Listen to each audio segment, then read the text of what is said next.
Well, good morning, everybody. And let me say a couple of notes of appreciation. First of all, to the Prime Minister of Pakistan and to Field Marshal Munir, who were both incredible hosts. And whatever shortcomings in the negotiation, it wasn't because of the Pakistanis, who did an amazing job and really tried to help us and the Iranians bridge the gap and get to a deal. We have been at it now for 21 hours, and we've had a number of substantive discussions with the Iranians. That's the good news. The bad news is that we have not reached an agreement, and I think that's bad news for Iran much more than it's bad news for the United States of America. So we go back to the United States having not come to an agreement. We've made very clear what our red lines are, what things we're willing to accommodate them on, and what things we're not willing to accommodate them on.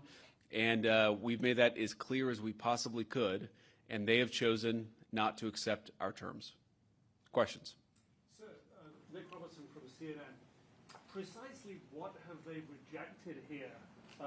Can you help us understand it a little bit? Well, I won't go into all the details because I don't want to negotiate in public after we've negotiated for 21 hours in private. But the simple fact is that we need to see an affirmative commitment that they will not seek a nuclear weapon, and they will not seek the tools that would enable them to quickly achieve a nuclear weapon. That is the core goal of the President of the United States, and that's what we've tried to achieve through these negotiations. Again, their nuclear program, such as it is, the enrichment facilities that they had before, they've been destroyed. But the simple question is, do we see a fundamental commitment of will for the Iranians not to develop a nuclear weapon, not just now, not just 2 years from now, but for the long term? We haven't seen that yet. We hope that we will.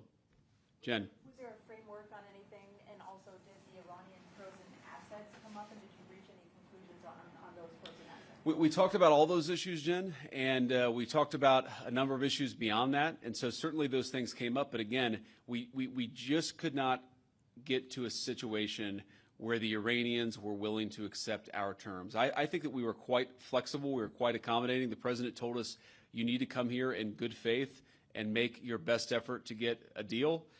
We did that. And unfortunately, we weren't able to make any headway. Preston.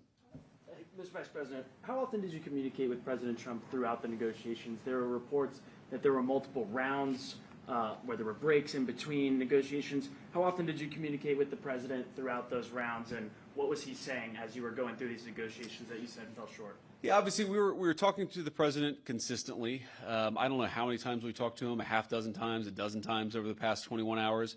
We obviously also talked to Admiral Cooper.